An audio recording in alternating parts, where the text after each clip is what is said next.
In a quiet town, where time seemed to tick by just a little slower, lived an old clockmaker named Arthur. Every morning, he'd sit by the window, the faint scent of oil and wood filling the air, and gaze at a faded photograph. It was a picture of him and his wife, Eleanor, taken on their wedding day. Her smile was as bright as the summer sun, a smile he hadn't seen in its full glory for years. A quiet determination settled in his eyes. He wasn't going to let time steal her away completely. He was a clockmaker after all. If he couldn't turn back time, he would rebuild it. Arthur's workshop, usually a place of gears and pendulums, began to transform. He wasn't building a machine of whirring cogs and flashing lights. No, this was a time machine of a different sort, built from memories and love. He pushed aside his workbenches and cleared the center of the room. He found the old floral wallpaper, the same pattern that had adorned their very first apartment, and carefully pasted it onto one of the walls. He brought in the velvet armchair they had saved up for, its fabric worn smooth from countless evenings spent together. Each object he placed was a carefully chosen piece of their shared history. There was the small, ornate music box he'd given her on their first anniversary, its tune their special song. He found the dried, pressed rose from the first bouquet he ever gave her, its petals fragile, but still holding a hint of their former crimson beauty. The room was no longer a workshop. It was a snapshot, a single perfect moment from their past, lovingly recreated. Finally the day came. With a gentle hand, Arthur guided Eleanor into the room. She looked around, her expression distant, the space unfamiliar to her. Her memory, clouded by the fog of time, didn't recognize the scene he had so meticulously crafted.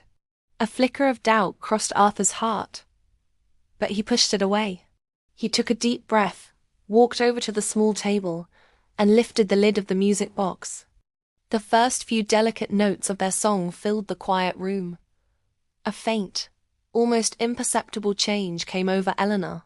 Her gaze, which had been wandering, slowly settled on the music box. Arthur extended his hand, just as he had done all those years ago in a crowded dance hall. "May I have this dance, my love?" he whispered. Her eyes, for a fleeting, beautiful second, cleared. The fog lifted, and in their depths he saw it recognition. A spark of the Eleanor he knew and loved. She placed her hand in his, and he gently pulled her to her feet. They swayed slowly in the center of the room, a clumsy but perfect recreation of their first dance.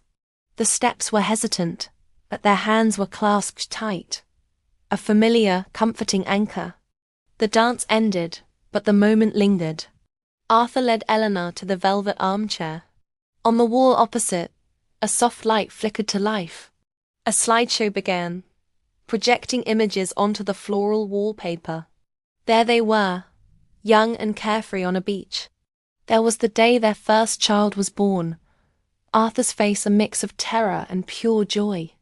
Pictures of birthdays, holidays, and quiet, ordinary days flashed by a tapestry of a life, woven together with threads of laughter and love. They sat side by side, his hand holding hers, her head resting gently on his shoulder. The names and dates might have escaped her, but the feeling, the deep, unshakable love, remained. It was a language her heart still understood perfectly. In that room, surrounded by the echoes of their past, Arthur had proven that while memories may fade, true love builds a home that time can never tear down. Thank you for watching. If this story touched your heart, please like and subscribe for more tales of love and life.